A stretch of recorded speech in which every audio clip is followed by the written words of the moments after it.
Do you have a 1988 through 98 Chevy Tahoe or truck and you want to learn how to make your high beams and low beams go on at the same time? Watch this video, I'll show you how.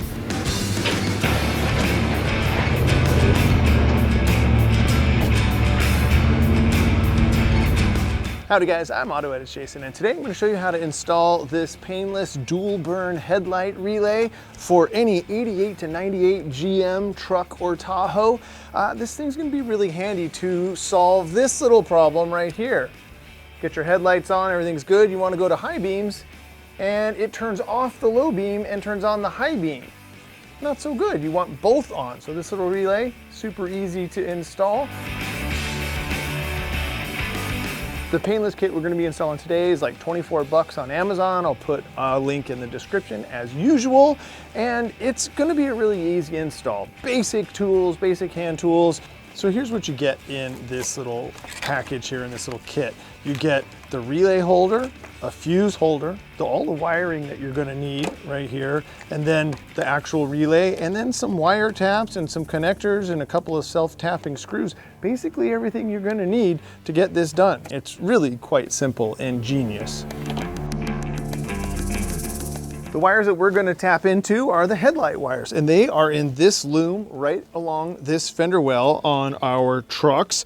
And I'm just going to get this free of its little clamp there. And inside this little loom, we're only going to need 2 of these wires. You want to isolate the tan and the green wire here. And so these are the only 2 wires that we're going to need to be fussing with at the moment. And one of the things you'll notice is that the painless kit, and this is one of the things I love about the painless products when I did the Mustang and other projects in the past, is that the kit comes with color-coded wires, and you even see that it says low beam on the tan wire and high beam on the light green wire. So that's the indication of what we're about to attach to what. And then this red wire, where do you think that goes? That goes to power. So it's very, very straightforward on the wiring. It's not complicated at all. Now I'm going to go ahead and get started by installing the relay holder and the fuse holder right up here in this little area with the self-tapping screws. And that will dictate how long these wires will be. And as you guys know, I love a good clean install. So let's start on that.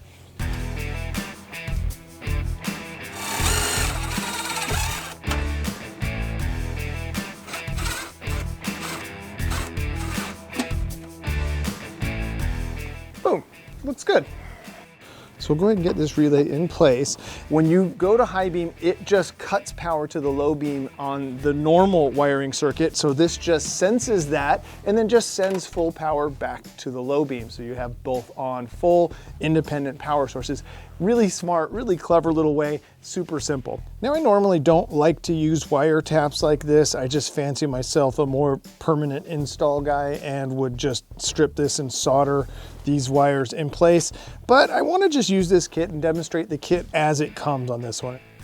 Put your wire inside the little thing and it just basically will split the wire casing here and not cut the wire, but just grab the wire. So we'll just go ahead and put that on. You squeeze it with a set of pliers here. And that's it. It feels pretty solid. It's all right. Good enough for the girls I go out with. So we'll do one there. Almost put it on the same wire right there. That would have been hilarious. And then I'll stagger this one just a little bit out like that. So that way they're not tagged up in the thing into the little shield here. And that's it. We've now wire tapped into the wires. Let's go ahead and figure out how we're going to make this look good by cutting and putting the fitting on these things.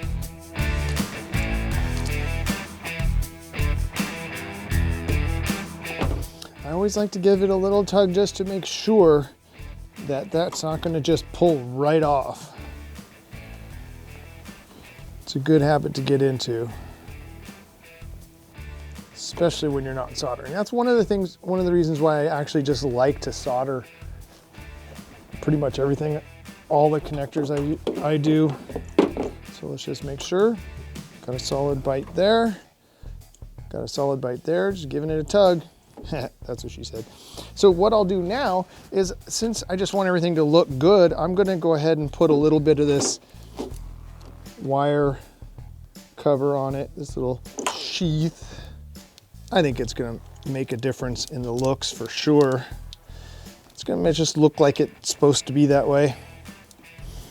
And that's a good thing to aim for. Any modification or maintenance or upgrade that you do to your vehicle, make it look like it's supposed to be that way. I'm gonna bring it around the back here, and then we'll just plug it in. Green to green, tan to tan. All right, so now we have them both attached. We'll just tuck these back into here. So that looks pretty good so far. Let me put a couple of wraps of tape around that. Now let's deal with our power wire. Let me show you where we're gonna go with that. All right, I'm gonna run the red wire just along the fender, right underneath the washer fluid reservoir here. And on our trucks, right underneath the fuse block here, now underneath the S-pod that I put on top of the fuse block, we'll just pull the fuse block cap off the top of this thing. And I just left enough wires here, enough slack to be able to do that. And so you'll see there's the fuses. And over here is a hot, so there's an actual lead that goes all the way across to the battery. Now you could run this across to the battery or to the alternator, but since there is an actual dedicated power cable that comes over to this right here, you can actually unbolt that there, or I'm just gonna put it right here. So I am gonna go ahead and cut this off just a little bit and put a larger ring terminal on here and then just crimp it, just because I want it to fit nicely on there. You could put it on the side post if you want, but I'm gonna just put it right on the top there. And then after you crimp it, give it a tug, make sure it's good. Anybody watch Letterkenny or Shoresy? Give something a tug. There you go. So that's ready to install now.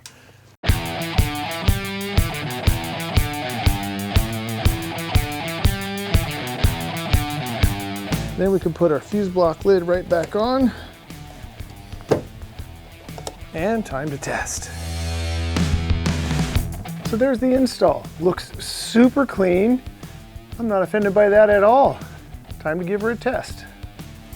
All right, time for the moment of truth. Let's see what we got here. Low beams. Look good. And high beams. Oh, that's more like it. Got all four eyes, legit. So low beams. Now remember the trick here, it's super cool. So as we go from high beams, it's triggering that relay and just keeping them on from that discrete power source right up to the low beams. So now we have great light there. This is nice.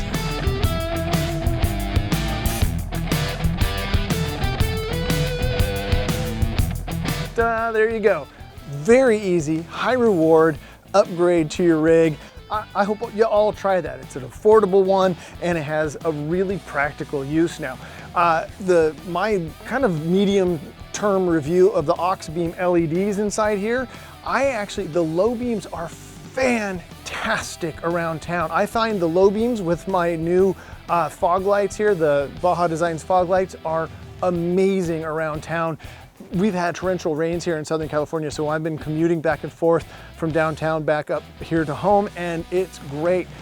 The weak spot on this thing was the high beams. That's one of the things that this design is, it just was lacking. You would go to high beams and it's like, did I just turn these things off? The low beams, way better. So this now is gonna be the perfect blend of giving that extra bit of light and not foregoing these low beams. These, absolute home run. I think now at nighttime, this is gonna be the perfect combo. So thank you guys so much for watching. Till next time, enjoy your drive. I know I'm gonna see where I'm going much better now. Thank you.